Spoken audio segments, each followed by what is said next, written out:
Hi hello నమస్తే welcome to 24/7 news TV. నేను మీ శాన్వి. తెలంగాణలో కాంగ్రెస్ పార్టీ అధికారంలోకి వచ్చి ఒక ఏడాది కావస్తుంది. మరి ఏడాదిలో అసలు ఏం జరిగింది, ఎలాంటి మార్పులు చేర్పులు జరిగాయి, ఇప్పుడు తెలంగాణ పరిస్థితి ఏంటి అనేది మనతో మాట్లాడడానికి బక్కా జడ్సన్ గారు ఉన్నారు. మరి ఆయనతో మాట్లాడదాం. హాయ్ సార్, నమస్తే. ఎలా ఉన్నారు సార్? సార్, ఇప్పుడు చూసుకుంటే December 7 కరెక్ట్ గా ఏడాది కావస్తుంది కాంగ్రెస్ పార్టీ అధికారంలోకి వచ్చింది తెలంగాణలో. మరి ఇప్పుడు తెలంగాణ పరిస్థితి ఏంటి, ఈ 1 year పాలన ఎలా ఉందంటారు? 1 year అంటే మనము ఈ సంవత్సర పాలన కింద కౌంట్ కావచ్చు. యాక్చువల్గా తెలంగాణ ఆవిర్భావించినప్పటి నుండి ఈ రోజు వరకు మన స్థితిగతులు చూస్తే ఎక్కడ కూడా ఏం మార్పు లేదు. ఈరోజు మన తెలంగాణ ఏర్పడ్డప్పుడు 16,000 మిగుల బడ్జెట్తో తెలంగాణ ఏర్పడింది. అసొంటిది ఇవాళ తెలంగాణ వచ్చిన తర్వాత ఈరోజు 7 లక్షల కోట్ల అప్పుతో ఉన్నాం. నీళ్లు నిధులు నియామకాలతో వచ్చింది. ఈరోజు నీళ్ల పేరుతోని కాళేశ్వరం అంటే అప్పుడు రాజశేఖర్ రెడ్డి గారు ముఖ్యమంత్రిగా ఉన్నప్పుడు ప్రాణహిత చేవెళ్ళ తల మీద నీళ్లు పోస్తే కాళ్ళ కాడికి వస్తాయి. అది ప్రాణహిత చేవెళ్ళ. కేసీఆర్ గారు ముఖ్యమంత్రి అయిన తర్వాత నేను కాళ్ళకి ఎన్నిక తలకు తీసుకుపోతా అని చెప్పింది నీళ్ళు. అది కాళేశ్వరం. నెత్తి మీదకి వెళ్ళి కిందికి నీళ్లు రావాలంటే ఖర్చు కావు, కానీ నీళ్ళ కాళ్ళ కిందికి వెళ్ళి తల మీద తీసుకుపోతే ఖర్చు. దానికి మోటార్లు కానీ మీకు పెద్ద పెద్ద పైప్ లైన్లు కానీ ఇవన్నీ చాలా ఖర్చు వస్తుంది. దానికోసమే దాదాపు 150,000 కోట్ల రూపాయలు. Second mission Bhagiratha. Third Dharani. అంటే ఉన్న భూములు పోయే పరిస్థితికి వచ్చింది. అంటే కొత్త గాయాలు తాకిన తర్వాత పాత గాయమే నయం అయిపోయింది అనుకునే పరిస్థితికి ఈ రోజు ప్రజలు వచ్చింది. అంటే పాత ప్రభుత్వం బాగుంది, ఎందుకంటే కొత్త గాయాలు కదా. కాబట్టి అటువంటి పరిస్థితులు ఉన్నాం. కాబట్టి ఆ పాలన ఇంకా చేదుగా ఆ పాలనే నయం అనుకుంటాను, పాత పాలనే మంచిగా ఉంది అనుకుంటున్నాను అని జనం అనుకుంటారు. కానీ అది కొనసాగుతుంది ఇలాంటి వారు ప్రతి విషయంలో కొనసాగుతా ఉంది. మీరు SC ST సప్లాన్ నిధులు తీసుకుంటే ఆ రోజు 1,17,000. ఇప్పుడు నేను మీకు అప్పుల గురించి చెప్పిన, తెలంగాణ ఏర్పడిన తర్వాత పరిస్థితి గురించి చెప్పిన. ఈరోజు సామాజిక పరిస్థితికి వస్తే నెక్స్ట్ దాదాపు 1,17,000 కోట్ల రూపాయలు. ఈరోజు SC ST హాస్టల్స్ వల్ల చాలా మంది పిల్లలు ఈరోజు అనారోగ్యంతో, అంటే మంచి సరైన ఫుడ్ లేక, ఏమన్నా నేషనల్ SC కమిషన్ ఇవి ఈరోజు పరిస్థితి ఎట్లున్నది అని మీరు అంటే ఇంకో ఇట్లున్నదని నేను అంటాను. అదేందా ఇట్లా కొన్ని నీకు వందల ఎవిడెన్స్ నా దగ్గర ఉంది. ఇవన్నీ నేను నేషనల్ SC కమిషన్ ఇచ్చిన తర్వాత తెలంగాణ గవర్నమెంట్ కు నేషనల్ SC కమిషన్ నోటీస్ పంపింది మరణాల మీద, విద్యార్థినీల మరణాల మీద. ఇప్పటికి 48 మంది చచ్చిపోయారు. అప్పటికి అది వరకు ఇంకా లెక్కలే లేదు. అంటే దేనికి సంబంధించి చనిపోయారు? దేనికన్నా అంటే ఈ రోజు హాస్టల్ ఈ పిల్లలంతా ఎవరంటే భావి భారత పౌరులు. వీళ్ళకు రోజు హాస్టల్లో వీళ్ళకి పెట్టే ఫుడ్ రేటు 36 రూపాయలు. అంటే 2016 ఈ రేట్స్ ఫిక్స్ చేసింది. ఆ 36 రూపాయలల్లా మీకు బ్రేక్ఫాస్ట్, లంచ్, డిన్నరు, బూస్ట్, రాగి మాల్ట్, స్నాక్స్ ఇవన్నీ 36 రూపాయలలో పెట్టాలి. అందులో 6 రూపాయలు వంటకు పోతాయి. ఇది మరి సెంట్రల్ జైల్లో ఉన్న వాళ్ళ పరిస్థితి ఏంటంటే, సెంట్రల్ జైల్లో ఉన్న వాళ్ళకు రోజుకు 75 రూపాయలు పెడతారు. ఎందుకు చెప్తానంటే ఈరోజు రేవంత్ రెడ్డి గారు లాంటి వారు కానీ, కవిత లాంటి వారు కానీ ఈ సోషల్ ఇటువంటి హాస్టల్లో వాళ్ళు చదవరు కాబట్టి 36 రూపాయలే ఉంటది. అదే జైలుకు వీళ్ళు పోవచ్చు కదా. ఎప్పుడైనా కవిత గారు పోయిండ్రు, రేవంత్ రెడ్డి గారు పోయిండ్రు, ఫ్యూచర్ లా పోవచ్చు, మేము ఎప్పుడైనా పోవచ్చు. కాబట్టి అందులో మాకు సౌకర్యాలు మంచిగా ఉండాలని 75 రూపాయలు చేసిండ్రు. అదే అంటే భావి భారత పౌరులకేమో 36 రూపాయలు, వాళ్ళకేమో ఈరోజు 75 రూపాయలు. ఏది జైళ్ళలో ఉండేటోళ్ళు. అంటే ఇట్లా చూసుకుంటే మీరు ఉద్యోగాల పరిస్థితి చూస్తే ఇప్పటిదాకా ఎన్ని ఖాళీలు ఉన్నాయో ప్రభుత్వం ఇయాది వరకు చెప్పాలి. ప్రియాంక గాంధీ గారు ఏం చెప్పారు మీకు ఎందుకంటే సంవత్సరం పాలన మీద పెట్టిండ్రు కదా. సంవత్సర పాలన మీద మీరు పెట్టింది కాబట్టి ప్రియాంక గాంధీ గారు సంవత్సరంలో 2 లక్షల ఉద్యోగాలు అని చెప్పారు. సంవత్సరానికి 2 లక్షల నింపేస్తామని చెప్పారు. మొన్న శ్రీధర్ బాబు గారు ఏమంటారు, లేదు మేము 5 ఏళ్ళకి అని చెప్పారు. ఒకసారి ప్రియాంక గాంధీ గారు ఏమన్నారు ఏంటమ్మా?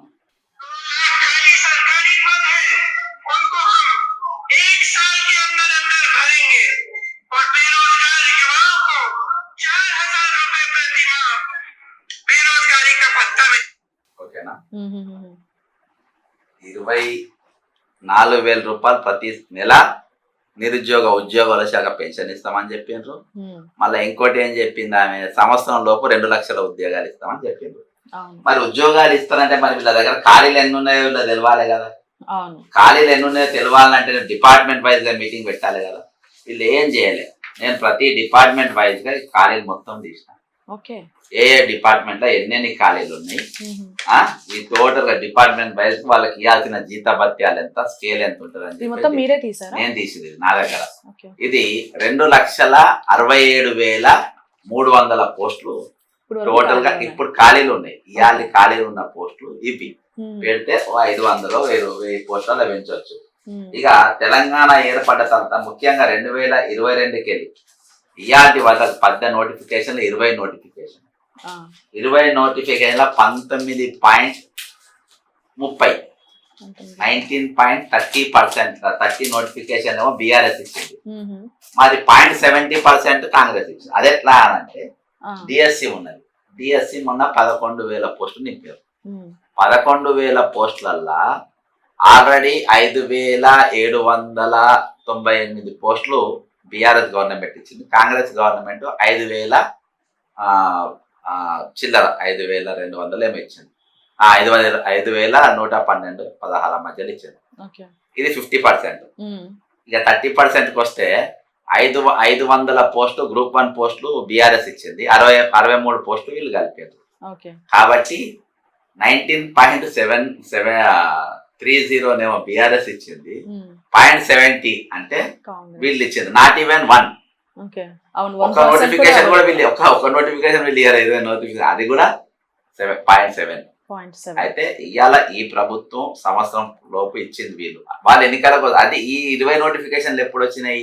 2022కి వెళ్ళి 24 అంటే ఎలక్షన్స్ కోసం ఇచ్చిన నోటిఫికేషన్. 2023 ఎలక్షన్లే కదా, డిసెంబర్ అయినా కదా పోయిన సంవత్సరం. అంటే ఆ ఎన్నికల కోసం వాళ్ళు ఇచ్చారు.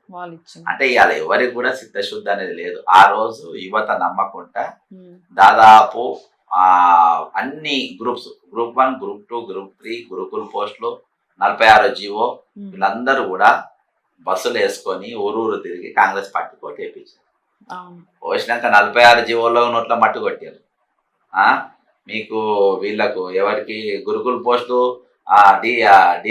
డిమినిట్ వాళ్ళు ఇంటర్వ్యూ చేయనందుకు అలా 3,000 పోస్టులు మిగిలినాయి. ఇప్పుడు ఈ గురుకుల పోస్టులు నేను చెప్పిన ఈ హాస్టల్లల్లా 3,000 పోస్టులు ఖాళీగా ఉన్నాయి ఇవాళ టీచర్.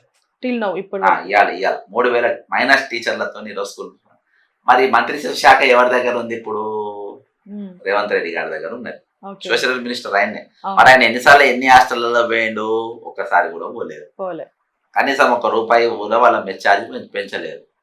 అంటే ఈ సంవత్సరం పాలన ఇంకా కొన్ని మీకు ఆనిముత్యాలు కొన్ని చూపెట్టినాయి. అవును, ఇవరకు చూసుకుంటే సార్ మరి రాకముందు 6 గ్యారెంటీలు అని కూడా అన్నారు, మరి అవి ఎంతవరకు నెరవేర్చారంటారు? 6 గ్యారెంటీలు ఒకటి, ఫ్రీ బస్ ఒకటి, అందులో 100% అయింది. ఫ్రీ బస్ ఎందుకు అయింది అని అంటే కొత్త బస్సులు వేసేది లేదు, అవే బస్సులు అలా ఇరికి పోవాలి. ఎట్లా ఫ్రీగా ఎక్కేటోళ్ళే కానీ బస్ స్టాండ్ బస్ ఫుల్ అయినాక బస్ స్టాండ్ ఆగుతుంది, అంత దూరం తీసుకుపోయి ఆగుతుంది, లేకుంటే దూరం తీసుకుపోయి ఆగుతుంది. ఈరోజు కొన్ని ఊర్లలోకి బస్సులే బంద్ చేసిండ్రు సర్వీస్. ఆ బస్సు ఒకటి తప్ప తక్కిన ఏ పథకం కూడా ఇంప్లిమెంట్ కాలేవు. ఆ జనానికి తెలుసు ఓటేసింది. నేను చెప్పి ఎలక్షన్స్ ముందు నేను చెప్పిన అసలు ఏ పథకం అవసరం లేదు, మనకు ఏ పథకం అవసరం లేదు, జరిగిన అక్రమాల పైన మేము ఎంక్వైరీ చేస్తాము, ఖాళీలను భర్తీ చేస్తామంటే ఓట్లు పడతాయి అని చెప్పి వాస్తవం కూడా 85 సీట్లు వచ్చేది. వీళ్ళు ఏం కొట్టుకోవడం, వీళ్ళు అప్పుడు ప్రతిపక్షంలో ఉన్నప్పుడు 12 మంది ఎమ్మెల్యేలు కాంగ్రెస్కి వెళ్ళి బీఆర్ఎస్కి పోతే బట్టి కానీ రేవంత్ కానీ ఎవరు కొట్టాలి? మిషన్ భగీరథ మీద వీళ్ళు కొట్టాలి, అప్పుల మీద కొట్టాలి, ధరల మీద కొట్టాలి, కాళేశ్వరం మీద కొట్టాలి.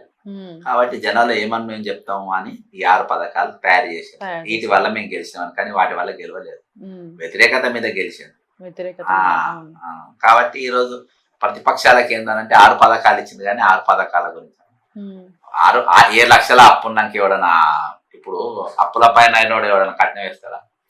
అప్పుల పాలైనోనికి పెళ్లి కట్నం వేస్తే పెళ్లి కార్డు ఇచ్చినాక వాడిన కట్నం వేస్తామని ఊహించుతారా? పాపం ఆడే అప్పుల పాలు మర్యాద కొద్ది పిలుస్తాం. ఇది అంతే. ఇప్పుడు 7 లక్షల అప్పున్నాక ఎవరైనా 4 పథకాలు ఇస్తారంటే జనం ఎట్లా? అవును. ఎక్కడికైనా జీతాలు ఇచ్చుడే ఎక్కువ. కాబట్టి అవి క్రాష్, అవి కాని పని, అది కాదు. సరే ఇప్పుడు ఒకానొక టైంలో జనాల్లో పాజిటివిటీ వచ్చిందంటే కాంగ్రెస్ మీద హైడ్రా అండ్ అలాగే మూసినది బ్యూటిఫికేషన్ అని చెప్పేసి వచ్చింది కదా! మరి దాని పరిస్థితి ఎలా ఉందంటారు? పాజిటివ్ అని మీరు ఎట్లా అంటారు దాన్ని? ఈరోజు ఒకటి అంటే చెరువుల పరిరక్షణ అనేది నిరంతరం జరగాల్సిన ప్రక్రియ. అవును. ఈరోజు ఆ రోజు అంటే మీరు మళ్ళొక్కసారి మన బ్యాక్ పోదాం దీంట్లో. బ్యాక్ పోతే మీకు నిజాం సర్కార్ అంటే అందరు నిజాం సర్కార్ని ఏమంటారంటే చాలా మంది రజాకర్ పాలన, రజాకర్ల మీద పోరాటం, రజాకర్లను దోసుకున్నారు అని. రజాకర్లను ఎట్లా దోసుకున్నారని ఒక నిమిషం ఆలోచిస్తే విద్యా వైద్యం గురించి ఆలోచించడం నిజమైన లేదు. విద్యా వైద్యము అనేది తెలంగాణ ఏర్పడ్డ నాటి నుండి దాన్ని మరుగున పడిపోయింది. నా కేసీఆర్ కానీ అప్పుడు ఇవాళ నా రేవంత్ రెడ్డి కానీ ఒక రోజు నా గాంధీ దవాఖాన పోలేదు, ఒక రోజు నా ఉస్మానియా దవాఖాన పోలేదు. ఆయన రూపాయి పెట్టలేదు, ఈయనో రూపాయి పెట్టలేదు. నంబర్ 1. కానీ నిజాం అనేట ఆయన నీమ్స్ హాస్పిటల్ ఆయనే కట్టిండు, ఉస్మానియా ఆయనే కట్టిండు, పిల్లల దవాఖాన నీలోఫర్ ఆయనే కట్టిండు, క్యాన్సర్ హాస్పిటల్ ఎంఎన్జి హాస్పిటల్ ఆయనే కట్టిండు, విద్యాపరంగా ఉస్మానియా యూనివర్సిటీ ఆయనే కట్టిండు, మీకు నిజాం కాలేజ్ ఆయనే కట్టిండు, ఈరోజు రైల్వే ఆయనే తెచ్చిండు, ఈరోజు బస్ సర్వీస్ ఆయనే తెచ్చిండు, ఎలక్ట్రికల్ కరెంటు ఆయనే తీసుకొని వచ్చిండు హైదరాబాద్. మళ్ళా అండర్ గ్రౌండ్ డ్రైనేజ్ టర్కీ తర్వాత మన హైదరాబాద్ లో ఉంటుంది, వేరే ఎక్కర్లేదు ప్రపంచ దేశాలలో. ఆఫ్టర్ టర్కీ మనకే ఉంది, అది పట్టుకొచ్చింది ఆయన్ని. మరి విలన్ ఎట్లయితాడు? విలన్ అయ్యేది ఉంటే తెలంగాణ వాళ్ళకు చదువు అందకుండా చేయాలి. మరి ఎట్లయితారంటే ఆయన దగ్గర ఉండే ఒరిజినల్ రజాకర్లు ఎవరంటే రేవంత్ రెడ్డి వర్గం, కేసీఆర్ వర్గం. వీళ్ళిద్దరు ఆ కింద ఉన్న వాళ్ళను మేనేజ్ చేసి, కింద అంటే ఈ రంగనాథ్ అసంటోడు, సివి ఆనంద్ అసంటోళ్ళు మెయింటైన్ చేసి మందిని కూలగొట్టాలి, మంది భూములు గుంజుకోవాలి, కేసులు తారుమారు చేయాలి, అమాయకులను ఇరికియాలి. 2 రకాల చట్టాలు ఉంటాయి వీళ్ళ దగ్గర. 2 రకాల చట్టాలు చెప్పాను. చట్టం ఏదో ఒకటి, ఆయేషా మీరా గారు 2008-7 విజయవాడలో ఆమె మర్డర్ అవుతుంది, రేప్ అండ్ మర్డర్ అవుతుంది. అందులో సత్యం బాబు అనేట ఆయన జైలుకు పోతాడు. సత్యం బాబుని జైలుకు పంపినోడు ఎవడు తెలుసా? ఎవరు? ఏవి రంగనాథ్, హైడ్రా కమిషనర్. తర్వాత హైకోర్టు ఈయన నిజమైన దొంగ ఎవడో, ఆ అమ్మాయి నిజంగా చంపింది ఎవరో సివి ఆనంద్ కు తెలుసు, రంగనాథ్ తెలుసు, అందరికీ తెలుసు, చంద్రబాబు నాయుడుకి తెలుసు, జగన్మోహన్ రెడ్డికి తెలుసు, అందరికీ తెలుసు. అప్పుడు ఉమ్మడి ఆంధ్రప్రదేశ్ ఉన్నప్పుడు నేను చైర్మన్ ఉన్నప్పుడు జరిగింది కాబట్టి ఆ ఇష్యూ చెప్తాను. అదే అసోంటి అంటే ఒక అమాయకుని నువ్వు జైలుకు పంపినావు అని చెప్పి హైకోర్టు చెప్పి ₹1,00,000 నన్ను 8 సంవత్సరాలు అన్యాయంగా జైల్లో పెట్టింది కాబట్టి ₹1,00,000 ఫైన్ వేసిండ్రు. అదే అసోంటి వ్యక్తిని తీసుకొచ్చి మీరు హైడ్రా హెడ్కి ఎట్లా పెడతారు? అసోంటోడు life long non focal post లో ఉండాలి. ఫోకల్ పోస్ట్ లో ఎందుకు పెడుతుంటారు? ఎందుకంటే దొంగలకు ఇసొంటోళ్ళు కావాలి. ఇక వీళ్ళు కూలగొట్టిన ఇళ్ళ గురించి చెప్తారు. ఈరోజు కూలిపోయిన ఇండ్లు, మీరు ఫస్ట్ హైడ్రా స్టార్ట్ అయ్యే ముందు వాళ్ళు చేయాల్సిన పని ఏంటంటే, మీకు చాలా ఇంట్రెస్టింగ్గా చెప్తుంది. వాళ్ళు చేయాల్సిన పని ఏంటంటే, ఒకటి రెవెన్యూ. ఎందుకంటే ఇప్పుడు ఎవరైతే ఇండ్లు కట్టుకుంటారో ఆ జాగాలకు వాళ్ళు దాని హద్దులు నియమించిన వాళ్ళు కాబట్టి రిజిస్ట్రేషన్ వాళ్ళు రిజిస్టర్ చేశారు, మున్సిపల్ వాళ్ళు పర్మిషన్ ఇచ్చారు, హెచ్ఎండిఏ వాళ్ళు లేఅవుట్ ఇచ్చారు. వీళ్ళందరితోని నెక్స్ట్ ఇరిగేషన్, అక్కడ చెరువు ఉన్నది ఎంత ఉన్నది ఏంటనేది ఈ 5 డిపార్ట్మెంట్లను కూర్చోబెట్టి ఫస్ట్ రివ్యూ మీటింగ్ పెట్టాలి ముఖ్యమంత్రి అంటే. పెట్టి అసలు ఎన్ని చెరువులు ఉన్నాయి, గొలుసు చెరువులు ఉన్నాయి, ఎన్ని ఉన్నాయి, అవన్నీ కబ్జా అయినాయి, ఎన్ని నిర్మాణాలు అయినాయి. ఎందుకంటే రైట్ టు ఎమేజ్మెంట్ యాక్ట్ అనేది ఒకటి ఉంటుంది. ఆ రైట్ టు ఎమేజ్మెంట్ యాక్ట్ లా నువ్వు 12 సంవత్సరాలు దాటి అక్కడ నీకు ఏ డాక్యుమెంట్ లేకుండా నువ్వు ఉన్నావనంటే నీకు పట్టా ఇవ్వాలి. రైట్ టు ఇమేజ్మెంట్ యాక్ట్ అది ఉన్నది. రెవెన్యూ యాక్ట్ ఉన్నది, ఇరిగేషన్ చట్టం ఉన్నది. అక్కడ నీవు ఇల్లు కూలగొట్టాలంటే ఒకవేళ ఆయనకు ఏమైనా డాక్యుమెంట్స్ ఉంటే అవి నువ్వు ముట్టుకోనికి వీల్లేదు. ఖచ్చితంగా కావాలంటే నువ్వు ల్యాండ్ ఎక్వేషన్ యాక్ట్ ప్రకారం వాళ్ళకు డబ్బులు ఇవ్వాలి అనేది ఉంటుంది. ఇది చాలా ఇంపార్టెంట్ పాయింట్. ఓకేనా? ఈ చట్టాలు ఏవి చదవకుండా అంటే ఎన్ని రోజులు పదాలు ఉంటాయి. ఇరిగేషన్లనేమో ఇరిగేషన్ చట్టంలో ప్రొవైడెడ్ అని ఉంటుంది. అంటే నువ్వు ఆ జాగా తీసుకోవాలంటే నువ్వు పలానా పైసలు కట్టాలి, ఆడ గ్రామ సభ పెట్టాలి, ఇవన్నీ ఉంటాయి. రెవెన్యూలు ఏమంటే ఎక్సెప్షనల్ అంటే కానీ వాళ్ళకి ఒకవేళ పేపర్ ఉన్నా డాక్యుమెంట్ ఉన్నా వాళ్ళని కూలగొట్టద్దు అంటారు. మరి మీరు ఏం రివ్యూ చేయకుండా ఏం చేయకుండా ఈ చెరువులను ఎట్లా కూలగొట్టేస్తారు? ఓకేనా, నెంబర్ 1 అక్కడి అదొకటి. సెకండ్, మీరు ఇలా చట్టం ఈరోజు 2 విధాలుగా పనిచేస్తుంది. ఇంతకుముందు నేను ఆయేషా మీరా కేసులో వాళ్ళు వివిఐపీలు కాబట్టి వాళ్ళని ముట్టుకోలేదు. సేమ్ ఇదే అత్యాచారం కేసు ఒకటి జరిగితే వాళ్ళు 4 తీసుకుపోయి ఎన్కౌంటర్ చేసి చంపేసింది. ఎందుకు? అత్యాచారం గావింపబడ్డ మనిషి ఒక ఉన్నత వర్గాలకు చెందిన నేరస్తులు, దిక్కుసక్కి లేనోళ్ళు కాబట్టి వాళ్ళని వేసేసారు. ఓకేనా, ఇలా సింపతి ఏం లేదు, అర్థమైందా? వాళ్ళు తప్పు చేసి. ఓకేనా, ఆయేషా మీద దిక్కుసక్కి లేనిది, చేసినోడు పెద్దింటోడు కాబట్టి వాడిని కాపాడాలి, ఈమె న్యాయం జరిగేది అంటే విఐపి. సేమ్ ఇంకోటి పల్లవి ప్రశాంత్ అనేటోడు బిగ్ బాస్ 7 విన్నర్ అయ్యిండు. ఆయన ర్యాలీగా పోయిండు. ఆయన ర్యాలీలో ఎవరికి దెబ్బలు దాకలేదు, ఎవరు చచ్చిపోలేదు. కానీ ఆయనను ఆయన తమ్ముని అరెస్ట్ చేసి 4 రోజుల పాటు జైల్లో పెట్టి ఇప్పుడు కూడా కోర్టులో తిరిగింది. ఎవరు చనిపోలేదు, ఎవరు గాయపడలేదు. అదే ఈ 2 జరిగినాయి. పోలీస్ బందోబస్తు మధ్యలో ఆ రోజు ర్యాలీ జరిగింది. సేమ్ ఇదే పుష్ప 2 సినిమాలో ఒక మహిళ చచ్చిపోయింది, కొడుకు గాయపడ్డాడు, సీరియస్ గా ఉన్నాడు, కానీ అరెస్ట్ చేయరు. ఎందుకు అరెస్ట్ చేయరు? 2 చట్టాలు ఇవి. సేమ్ హైడ్రాలో కూడా ఈ రోజు కామన్ మ్యాన్ ఇల్లు కూలగొట్టిండ్రు, కామన్ విల్లా కూలగొట్టిండ్రు. అర్థమైందా? నేను మీకు ఒకటి వినిపిస్తా. బేసికలీ నేను ఇక్కడ అమ్మాయి కాదు సార్, నేను వేరే స్టేట్ అమ్మాయిని. పెళ్ళైనందుకు అత్తవారింటికి రావాలి కాబట్టి ఇక్కడికి వచ్చాను. ఎన్విరాన్మెంట్ అంతా చాలా బాగా అనిపించింది. అది హైదరాబాద్ ఎంత బాగుంది, ఎంత మంచిగా ఉంది, ఎంత పీస్ఫుల్ గా ఉంది, ఎంత గ్రీనరీగా ఉంది. మనకు అదే కదా కావాలి మన పిల్లలకి వచ్చి.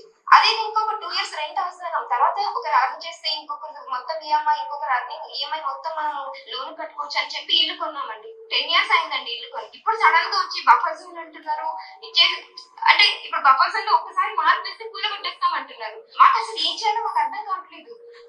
ఓకేనా, ఇది ఒక మిడిల్ క్లాస్ కి ఏముంటుంది లైఫ్ లో, ఒక ఇల్లు కట్టుకోవాలంటారు. వాళ్ళు ఇల్లు కట్టుకున్నారు, ఆ పైసలు ఈఎంఐ ఇయ్యాలా, ఆ ఇల్లు మీరు కూలగొట్టిన ఇంటికి వీళ్ళు ఈఎంఐ కడుతుంది. అంటే జీతంలో సగం మళ్ళీ బయట కిరాయి పైసలలో ఇంకా కొన్ని పైసలు కలిపి ఈఎంఐతో ఇల్లు కడుతుండ్రు బ్యాంకులో. ఎందుకంటే బ్యాంక్ వాడు 40 సంతకాలు పెట్టుకున్నాక లోన్ ఇస్తాడు. 40 సిగ్నేచర్స్, 40 సంతకాలు అంటే పగడ బందీగా చూస్తాడు. మున్సిపల్ చూస్తాడు, రిజిస్ట్రేషన్ చూస్తాడు, నీకు హెచ్ఎండిఏ లేఅవుట్ చూస్తాడు. ఇవన్నీ డాక్యుమెంట్లు చూసిన తర్వాత నీకు లోన్ ఇస్తాడు. అన్ని కరెక్షన్ ఉన్నప్పుడు అక్రమ నిర్మాణం ఎట్లయింది? నీ అక్రమ నిర్మాణం నువ్వు ఎట్లా ట్రేస్ ఓవర్ చేసినావు, ఎందుకు చేసినావు అంటే అతను మీకు ఫస్ట్ అవగాహన లేదు. రంగనాథ్ గారి కానీ రేవంత్ రెడ్డి గారి ఇద్దరికి దీనిపైన అవగాహన లేదు. అతను మేము ఎట్లా చేయాలి, ముందు క్యారీ ఫార్వర్డ్ దీన్ని ఎట్లా చేయాలి, ఏం లేదు. మరి వీళ్ళు సరే, నేను ఇంకా ఫర్దర్ పోయే ముందు ఇప్పుడు రంగనాథ్ గారి ఇల్లు ఇక్కడ బఫర్ జోన్ లో ఉందని చెప్పారు. ఇది హైదరాబాద్ మ్యాప్. ఇంకో ఇది హుస్సేన్ సాగర్ దాదాపు కొన్ని వేల ఎకరాలలో ఉంటది. ఇది చిన్నగానే కనబడుతుంది. ఇక్కడికి చక్కగా పోతే ఇంకో ఇట్లా పంజగుట్ట, యూసుఫ్గూడ, ఇంకో ఇట్లా వెళ్ళిపోతే ఇట్లా యూసుఫ్గూడ వస్తుంది. ఇది యూసుఫ్గూడ లోపలికి పోతే మీకు కృష్ణకాంత్ పార్క్ ఉన్నది ఈ ప్లేస్ లో. ఇది దాదాపు 112 ఎకరాలు ఉంటుంది. 22 ఎకరాలలో కృష్ణకాంత్ పార్క్ పెట్టారు, 22 ఎకర్ల. మరి మిగతా 90 ఎకరాలు ఎదిపోయింది. ఆ 90 ఎకరాలనే ఇవన్నీ ఇక్కడ వరకు ఉండే నాకు చెరువు. ఇదంతా ఇంట్లో ఉన్నది కదా, ఇదంతా చెరువే అన్నట్టు లోపల. ఈ లోపటినే అప్పుడు పెద్దగా చాలా పెద్దగా నీళ్ళు పోయేది. అలుగు అంటారు, అలుగు నాల అంటారు. ఈ అలుగు నాలల్లే ఈయన ఇల్లు ఉంది. ఇప్పుడు ఈమె చెప్పింది బఫర్ జోన్ 100% ఆయన ఇల్లు అందులోనే ఉంది. మరి ఇప్పుడు దీన్ని ఎవరు గుర్తించట్లేదా? నేను గుర్తించడం ఆయన స్టూడియోలో ఇప్పుడు మీ స్టూడియో కూడా వస్తారు ఇది చూస్తే. లేకుంటే మీది బఫర్ జోన్ లో ఉందని మీ సార్దో ఎవరిదోలో ఉంది అని చెప్పి నోటీస్ పంపుతారు కూల కొడతా అని. ఈ ఐటమ్ అంటే అట్లుంటది ఆయన కథ. ఆయన 100% బఫర్ జోన్ లో ఈ మ్యాప్ వేయడలేదు. ఇది 100 years ఈయన పార్క్ ఫస్ట్ ఈయన రంగనాథ్ గారు ఏమన్నా 44 ఏళ్ల కింద మా నాన్నగారు ఇక్కడ ఇల్లు కట్టిండు అని చెప్పిండు. 44 ఏళ్ల కింద చెరువు ఉందని నీకు తెలుసు.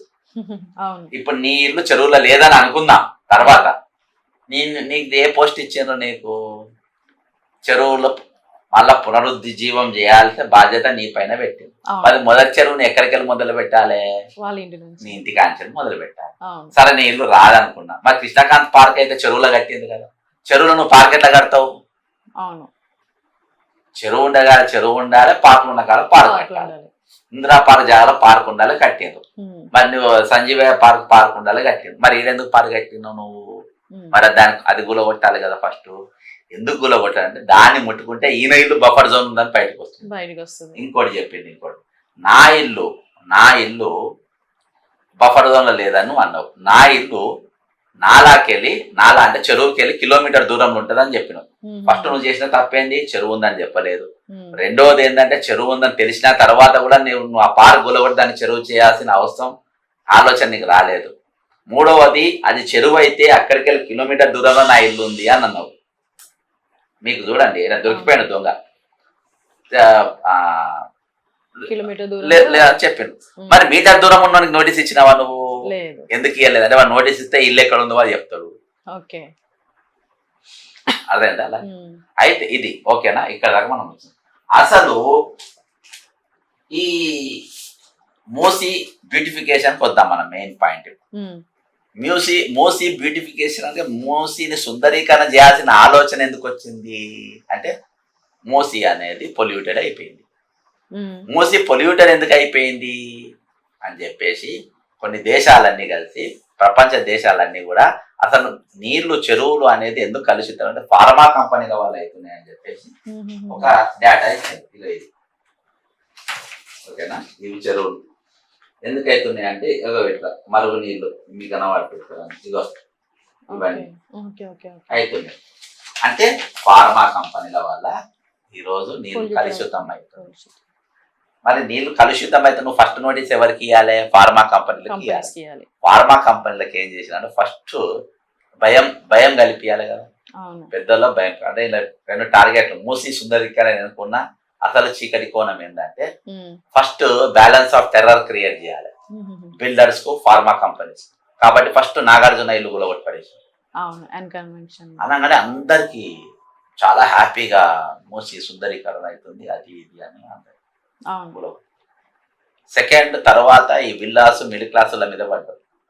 ఇవాటికి వాసవన్ మీద పడలేదు, ఫినిక్స్ వన్ మీద పడలేదు. చాలా పెద్ద పెద్ద చెరువులలో కట్టారు, ఏవి కూడా ముట్టుకోలేదు ఎందుకంటే అక్కడ కూడా వసూలు. నెక్స్ట్ ఫార్మా వాళ్ళకి ఫార్మా వాడు భయపడ్డాడు. ఫార్మా వాడు ఏం చేసింది నెక్స్ట్ ఇమీడియట్ గా ఇది రేవంత్ రెడ్డి సహాయ నిధి కానీ డాక్టర్ రెడ్డిస్ ల్యాబ్ అందరు వరుస ఒకటే రోజు ఫైవ్ రెడ్డిస్ ల్యాబ్ 5 కోట్ల రూపాయలు ఇచ్చిండు. ఏడిచ్చిండు సెక్రటరియట్ ఇయ్యలే, ముఖ్యమంత్రి రేవంత్ రెడ్డి గారి సొంత ఇంట్లో ఇచ్చిండు. అదేందా? ఇదొక ఫార్మా కంపెనీయా? ఇంకో ఫార్మా కంపెనీ ముఖ్యమంత్రి సహాయ నిధికి 2 కోట్ల రూపాయలు. U7 life sciences private limited అదేందా? ఇది 2 కోట్లు ఇచ్చాను. ఇది కూడా ఇవన్నీ కూడా ఇంట్లోనే ఇచ్చింది. ఇంట్లో తీసుకొని ఉండదు, ఇంట్లో ఇచ్చిందంటే సెటిల్మెంట్ అయినాక అర్థం. ముఖ్యమంత్రి సహాయ నిధికి 5 కోట్ల రూపాయలు విరాళంగా ఇచ్చిన దివీస్. ఈ దివీస్ వల్ల 15 గ్రామాలు మూసి కంప్లీట్ గా క్లోజ్ అయిపోయింది అక్కడ, అంటే కలుషితం అయిపోయింది 15 గ్రామాలలో. ఓకేనా? ఇక ఇది 51 లక్షలు వేసిన వినీస్ బయో ప్రోడక్ట్. ఈ విధంగా ఒకటి కాదు, దాదాపు కొన్ని 100 కంపెనీలు నేను ఫోటో సహా చూపించాను. అదేందా? దాదాపు కొన్ని 100 కంపెనీలు కొన్ని కోట్ల రూపాయలు సహాయ నిధికి ఇచ్చిండ్రు, ప్లస్ ఇంటికాలు ఇచ్చిందంటే సెటిల్మెంట్ కూడా అవుతాయి. అందుకని ఇవాటి వరకు ఒక ఫార్మా కంపెనీ కూడా ఇవ్వలేదు. ఇప్పుడు నాకు చెప్పండి, ఇక ఇవన్నీ వసూలు ఇది వేరే. ఇక మూసీ రక్షణ కోసం కావాల్సింది 1,50,000 కోట్ల రూపాయలు. ఈరోజు తెలంగాణ ప్రజలు నాకు చెప్పాలి, మేధావులు చెప్పాలి. ఆల్రెడీ 7 లక్షల కోట్ల అప్పు ఉన్నది. కాళేశ్వరం 1,50,000 కోట్లు పోయినాయి. మీకు మిషన్ భగీరథ 50,000 కోట్లు పోయినాయి. ఇప్పుడు దీనికి 1,50,000 కోట్లు ఎక్కడికి వెళ్ళి వస్తాయి? సుందరీకరణ సాధ్యమా? ఇది ఒక క్వశ్చన్ మార్క్. ఇది ఏంటంటే ఒక ATM. Musi is nothing but ATM. ఇంకో నోటీస్ వచ్చిండ్రు, ఎవరికి ఇచ్చిండ్రు? ఇంకో విఐపి రేవంత్ రెడ్డి వాళ్ళ సొంత అన్నాడు. ఆయనది కూడా కూలలే. ఇప్పుడు రంగనాథ్ కూలలే. రంగనాథ్ ఇప్పుడు కూలీలో ఇప్పుడు ఆ అమ్మాయి ఏం చెప్పింది, నా ఇల్లు బఫర్ జోన్ లో లేదన్నాడు. లేదండి. రంగనాథ్ కూడా నా ఇల్లు బఫర్ జోన్ లో లేదన్నాడు. మరి ఆమెది గుల్లగొట్టినప్పుడు నీది కూడా గుల్లగొట్టుకోవాలి కదా నువ్వు అవును. ఉన్నప్పుడు. అంటే వేరే సో ఇప్పుడు మీరు చెప్పిందంతా విన్న తర్వాత నాకు ఒక క్వశ్చన్ వచ్చింది. అంటే ఇప్పుడు ఈ ప్రభుత్వం డబ్బుల కోసం పనిచేస్తుందా, ప్రజల కోసం డబ్బు పనిచేస్తుందా? కోసమే. డబ్బు కోసం. తెలంగాణ వచ్చిందే డబ్బు కోసము. తెలంగాణ ఎవరు ఓన్ చేసుకుంటలేరు. ఇది నా తెలంగాణ గారి, మేము వచ్చినాం దోసుకుంటాం పోతాం. ఎవరైనా ఇది రాయకి ఒక వ్యాపారం లెక్క అయిపోయింది. నేను మీకు ప్రతిదీ నేను ఎవిడెన్స్ తోని డాక్యుమెంట్ తోని మీకు చూపించిన. దీంతో మీకు అర్థమైంది ఏంటంటే ఇది కంప్లీట్ గా డబ్బు కోసం తీసుకొచ్చే ప్రాజెక్ట్. డబ్బు సంపాదించాలి అట్లనే కనిపిస్తుంది. అంతే, డబ్బు సంపాదించాలి. లేకుండా ఫస్ట్ ఫార్మా కంపెనీలు ఎత్తాలి. అవును, వాళ్ళే వచ్చి తిరిగి డబ్బులు ఇస్తున్నారంటే అర్థం అవుతుంది. సరే ఇప్పుడు చూసుకుంటే మరి ప్రెసెంట్ ఇప్పుడు మన తెలంగాణలో చూసుకుంటే తెలంగాణ తల్లి విగ్రహ ఆవిష్కరణ సెక్రటేరియట్ లో జరిగింది. అది ఎంతవరకు కరెక్ట్ అంటారు? అంటే పాత తెలంగాణ తల్లి విగ్రహం మార్చడం వల్ల ఎంతవరకు కరెక్ట్ అంటారు? మామూలుగా ఎవరన్నా కళగంటారు, కళలు ఎవరు తక్కువగా అన్నారు, రిచ్గా ఉంటాయి కళలు. ఆ గుడిసెలు ఉన్నోడైనా కానీ ఎవరైనా కానీ, గుడిసెలు ఉన్నోడు అనుకో ఒక పెద్ద కింగ్ లెక్క, ఒక డాన్ లెక్క, అర్థమైందా, ఒక చాలా గొప్ప లెక్క కళగంటారు. ఆ కళ ఎట్లా కంటారు? నా తల్లి ఎట్లా ఉండాలంటే నా తల్లికి బంగారు కిరీటం ఉండాలి, బంగారు ఉడ్యానం ఉండాలి, కాళ్ళకు బంగారు కడాలు ఉండాలి. ఇది కళ, ఇట్ ఈస్ ఎ డ్రీమ్. అట్లనే తెలంగాణ తల్లి అనే తల్లి నిజంగా లేదు, అదొక చిహ్నం. ఆ చిహ్నం ఎట్లుండాలి? తెలంగాణ 7 కోట్ల అప్పున్నా, తెలంగాణ నిరుద్యోగ తాండవిస్తున్నా, ఇప్పటికి తెలంగాణ ఏర్పడిన నాటి నుండి నేటి వరకు దాదాపు 7,000 మంది రైతులు ఆత్మహత్యలు చేసుకున్నా, దాదాపు 1,00,000 ఎకరాల భూములు ఈరోజు ధరణి పేరు గుంజుకోబడ్డా, ఈరోజు తెలంగాణలో దరిద్రం అనేది తాండవిస్తున్నా, తెలంగాణ చిహ్నం మాత్రం ఈరోజు తలకు కిరీటం పెట్టుకొని, అది డ్రీమ్. వచ్చారు తలకు కిరీటం పెట్టుకొని, బంగారు కడ్డీలు పెట్టుకొని, బంగారు వడ్డానం పెట్టుకొని, ఈ విధంగా ఉండాలి అని చెప్పేసి ఉండేది చిహ్నంగా పెట్టుకున్నాం. అట్లా ఉండాలని ప్రతి ఒక్కరికి అట్లా ఉండాలంటారు. ఫ్యూచర్ లో నేను ఇట్లా ఎదగాలంటది, ఇట్లా బతకాలంటది. మనం భరతమాత తల్లి కానివ్వండి, లేదంటే మన తెలుగు తల్లి కానివ్వండి, ప్రతిదానికి కిరీటం అట్లా పెట్టుకుంటారు. అర్థమైందా? పాటలో కూడా అందుకనే మా తెలుగు తల్లికి మల్లెపూ ఉండదా, మా కన్న తల్లికి మంగళారతులు అని పెట్టింది అట్లా పాట. ఎవరైనా గ్రేట్గా ఉండాలని, ఈ రోజు అట్లా ఉండాలని ఈ రోజు చాలా మంది డిస్కషన్ చేస్తారు. ఈ కోణంలో నేను చెప్పే కోణంలో ఎవరు చెప్పలే. తెలంగాణ తల్లి రేవంత్ రెడ్డి బిడ్డ లేకుండా, రేవంత్ రెడ్డి తల్లి లేకుండా అనేది ఒకటి ఇంపార్టెంట్ కాదు. తెలంగాణ తల్లి కిరీటం తీసేసింది, తెలంగాణ తల్లి వడ్డానం తీసేసింది, తెలంగాణ తల్లిని మామూలుగా తయారు చేసింది. ఎందుకంటే తెలంగాణ అనేది రేపు దరిద్రంగా చేయబోతున్నారు, దానికి చిహ్నంగా అంతే. మరి బతుకమ్మని కూడా తీసేశారు. అంటే తెలంగాణ అంగరంగ వైభవంగా జరుపుకునే బతుకమ్మ పండుగని కూడా అక్కడ బతుకమ్మ ఏదైతే ఉందో పూల అలంకరణ అది కూడా తీసేశారు. అవునమ్మా, ఇవాళ వాస్తవాన్ని కూడా జరిగింది. ఇదని ఇదివరకు చెప్పేది, ఇదివరకు ఆర్థికంగా సామాజికంగా తెలంగాణ ఆర్థికంగా సామాజిక న్యాయం కోసమని తెలంగాణ అనౌన్స్మెంట్ అయింది ఒరిజినల్ గా. ఇదివరకు సామాజిక న్యాయం ఎక్కడ జరుగుతుంది? సామాజిక న్యాయం లేదు. మీకు ఎప్పుడైతే ఇవాళ పెద్ద మాట చెప్తున్నా, నేను ఇదివరకు కూడా చెప్పిన, ఈ రోజు తెలంగాణ వాస్తవానికి తెలంగాణ తల్లి అన్ని తీర్ల, నేను చెప్పిన ప్రతి తీర్ల ఈరోజు వీళ్ళందరూ తెలంగాణ తల్లులే. అదేందా? ఈరోజు వీళ్ళందరూ తెలంగాణ తల్లులే. చచ్చిపోయింది. అదేందా? ఈరోజు ఇంత దరిద్రం ఉన్నాక ఈరోజు వాస్తవానికి తెలంగాణ పైన సామూహిక అత్యాచారం జరిగిపోయింది. మీరు దాన్ని ఏ విధంగా చేస్తారో చేసుకోండి. ఒక పార్టీ వాళ్ళు కాదు, BRS, BJP, Congress, MIM, CPM, Kodandaram, Tirumala అందరు భాగస్వామి. ఎట్లా అంటావా?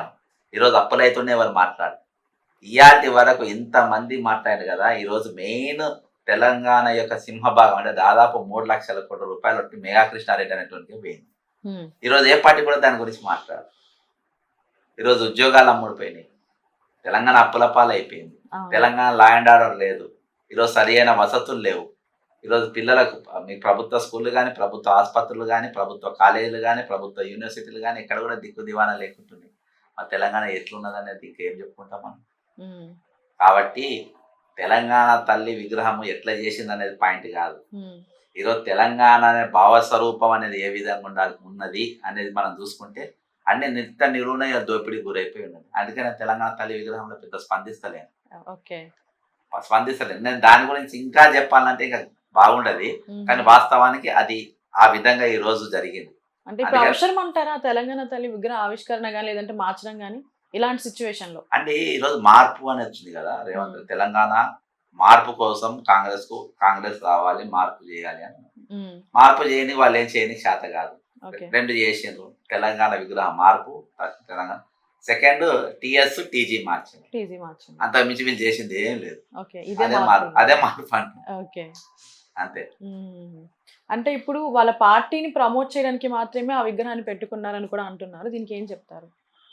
పార్టీ ప్రమోట్ అది ఇది ఏం లేదమ్మా. ఇంట్లో ఏదో ఒకటి మేము చేసినామని చూపించడానికి ఏదో ఒక ఇప్పుడు మీకు మన ముందు ఒక పెద్ద చర్చ, ఈరోజు తెలంగాణ చర్చ ఒక పెద్ద చర్చ జరుగుతుందంటే ఎందుకో పెద్ద స్కామ్ అవుతుందని అంటారు. ఈరోజు మనం అందరము ఇప్పుడు కింద ఒకడు ₹1,00,000 పట్టుకొని పోతుండు. వాడి ముందు 10 రూపాయల నోట్లు ఇసిరేస్తారు, ఇట్లా ఒక 5 నోట్లు. వీడు ఈ ₹1,00,000 వదిలేసి ఆ ₹10 ఎడుకుంటా పోతాడు. ఆ ₹10 వేసినోడు ఏంది, వాడి స్కెచ్ అంతా వాడి ₹1,00,000 సంచి మీద ఉంటుంది. వాడి ఇట్లా ఒక్కగానే వాడిన ఒక దగ్గర కాకుండా ఒక దగ్గర 5 సార్లు అమ్ముతాడు కదా, ఏదో ఒక దగ్గర వాడిని బ్యాగ్ నొక్కేస్తారు. తెలంగాణ తల్లి విగ్రహం ఇష్యూ కూడా అంతే. తెలంగాణ విగ్రహం చర్చ జరుగుతుందంటే వెనుక ఈ మాట్లాడేటోడు, ఈ సబ్జెక్ట్ తీసినోడు అందరు కలిసి పెద్ద స్కామ్ చేసిందని అర్థం. ఆ చర్చ మైపరిపించడానికి అర్థం. కాబట్టి ఈరోజు ఈ సబ్జెక్ట్ ఎక్కడైనా కానీ మీరు మూసి ₹150,000 కానీ హైడ్రా గురించి కానీ ఎవరు మాట్లాడలేదు తప్ప. ఎందుకు మాట్లాడారంటే అందులో వీళ్ళందరూ షేర్ హోల్డర్స్. కాళేశ్వరం ఎంక్వైరీ ఏమైంది, దాని మీద జైలుకు పంపుతామని మాట్లాడారు. ఎందుకంటే అన్ని పార్టీలు అందులో షేర్ హోల్డర్స్. మిషన్ భగీరథ మీద ఎంక్వైరీ చేయాలని బాధాప్త బట్టి విక్రమ సొంత ఊరునే పాత ఇంటెక్ ట్యాంకులు, పాత పైప్ లైన్ మొత్తం కొట్టుకపోయినాయి. దాదాపు 20 రోజులు నీళ్ళు లేవు. ఎంక్వైరీ చేయమని ఆయన కూడా, ఎందుకంటే వాళ్ళందరూ కూడా భాగస్వాములు కాబట్టి ఈరోజు ఇవి చర్చ జరగకుండా. అందుకని నేను తెలంగాణ తల్లి విగ్రహం విషయంలో నేను ఏదో మాట్లాడతాను. నేను స్ట్రేట్గా ఉన్నా. హైదరాబాద్ నష్టపరిహారం ఇవ్వాలి, 4,000 నిరుద్యోగ వృత్తి ఇవ్వాలి, 2 లక్షల నౌకర్లు ఇచ్చినామనగా దాని లెక్క చెప్పాలి అని చెప్పేసి 3 పాయింట్ల పైన నేను కూర్చుని. నేను అస్సలు డైవర్ట్ అవుతలేదు, మీరు అడిగింది కాబట్టి చెప్తాను. అవును, ప్రతిదీ మీరు pin to pin with documents proofs తో చూపించారు. ప్రతిదీ క్లియర్ గా ఉంది. Thank you so much sir. Thank you.